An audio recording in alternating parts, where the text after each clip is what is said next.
මම අද ඔයාලට අරන් ආවේ හොඳ සිලිකන් ඔයිල් එකක් ගැන. මම ඊට කලින් පාවිච්චි කරලා තියෙනවා බෙලොස් එකේ සහ ඩ්‍රීම් රෝන් එකේ සිලිකන් ඔයිල්. ඇත්තට මේ දෙකත් හොඳයි.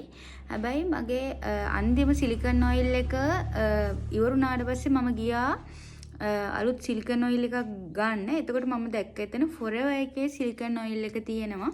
ඉතින් මම පොඩ්ඩක් ඒක යූස් කරලා බලන්න හිතුණා. මට හොඳයිද කියලා බලන්න හිතුණා. ඒ නිසා මම Forever එකේ සිලිකන් ඔයිල් එක අරන් ආවා. එතකොට මේ තියෙන්නේ Forever එකේ සිලිකන් ඔයිල් එක. මේකේ ලේබල් එක ගැලවිලා තියෙන හැරිම පොඩ්ඩයි තියෙන යූස් කරලා. මම මේක මුලදී රිවිව් එක අරන් ආවේ නැත්තේ මම මේක යූස් කරලා ඔයාලට මේ ගැන කියන්න ඕනේනේ. ඒ වගේම කොණ්ඩෙටත් මේක මාර හොඳයි. මාරම සුවඳක් තියෙනවා. ඔයාලා පොඩ්ඩක් මේ Forever එකේ සිලිකන් ඔයිල් එක යූස් කරලා බලන්න.